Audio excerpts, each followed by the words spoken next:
నిన్న ఏదైతే గౌరవ ముఖ్యమంత్రి వర్యులు శ్రీ నారా చంద్రబాబు నాయుడు గారి మీద అనుచిత వ్యాఖ్యలు చేసినటువంటి అంబటి రాంబాబు గారి మీద కంప్లైంట్ చేయడానికి ఈరోజు వచ్చాము. ఇంకొకసారి రిపీట్ కాకుండా ఉండాలి అంటే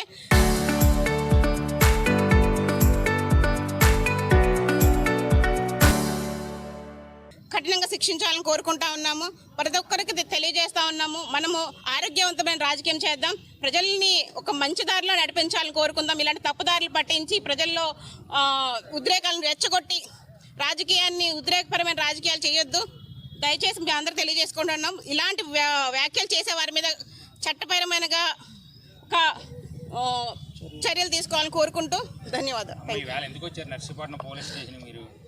నిన్న ఏదైతే అనుచిత వ్యాఖ్యలు చేశారో అంబటి రాంబాబు గారు గౌరవ ముఖ్యమంత్రి వర్యులు శ్రీ నారా చంద్రబాబు నాయుడు గారి మీద, వాటిని ఖండించడానికి వారి మీద కంప్లైంట్ చేయడానికి వచ్చి నర్సీపట్నం పట్టణ పోలీస్ స్టేషన్లో నిన్న గుంటూరులో అంబటి రాంబాబు అనే వ్యక్తి నారా చంద్రబాబు నాయుడు గారు గౌరవ ముఖ్యమంత్రి గారిని వారి తల్లిపై అనుచిత వ్యాఖ్యలు చేయడం అనేది మనం చూసినటువంటి విషయం. ఆ విషయం పైన ఇవాళ పోలీస్ స్టేషన్లో తెలుగుదేశం పార్టీ తరఫున ఫిర్యాదు చేయడం జరిగింది. ఈ అవినీతిపై పుట్టినటువంటి ఈ వైఎస్ఆర్ కాంగ్రెస్ పార్టీ మహిళల్ని గౌరవించే పార్టీ కాదు. నేను ఎందుకంటున్నానంటే సాక్షాత్ ఆ పార్టీ తాలూకు అధినేత ఎవరైతే ఉన్నారో తల్లిని గౌరవించడు, చెల్లిని గౌరవించడు, ఇంకా మహిళల్ని ఏం గౌరవిస్తారండి?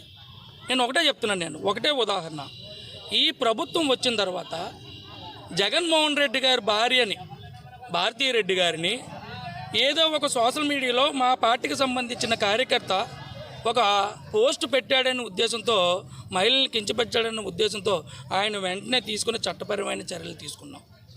కానీ ఈరోజు జగన్మోహన్ రెడ్డి కానీ శాసనమండలి ప్రతిపక్ష నేత కానీ నిన్న ఆయన ఇస్తున్నటువంటి స్టేట్మెంట్ను చూస్తే ఈ అనుచిత వ్యాఖ్యలు చేసిన అంబటి రాంబాబు గారిపై పార్టీపరమైన చట్టపరమైన చర్యలు తీసుకోవాలని చెప్పి డిమాండ్ చేయవలసింది పోయి వాళ్ళని సమర్థిస్తున్నారు. నేను ఒకటే అడుగుతున్నాను, అయ్యా జగన్మోహన్ రెడ్డి అలాగే బొత్స సత్యనారాయణ గారు, మీ తల్లి గారిని ఈ విధంగా సంబోధిస్తే మీరు ఆ విధంగానే సమర్థిస్తారా? నేను ఒకటే చెప్తున్నానండి, ఏదేవైనా ఇంత పురాణాల్లో కానీ ఇప్పుడు కానీ మహిళలు కించపరిచిన వారు ఎవరు కూడా పట్టుకట్టలు ఉండవు. చరిత్ర సృష్టించినోడు ఇప్పుడు ఆ చరిత్రని తిరగరాయబోతున్నాడు. అబద్ధాల గోడల్ని బద్దలు కొట్టి నిజాలను రాగా మీ ముందుంచబోతున్నాడు. నిజమైన వార్తల కోసం వెంటనే డౌన్లోడ్ చేసుకోండి రా యాప్ని.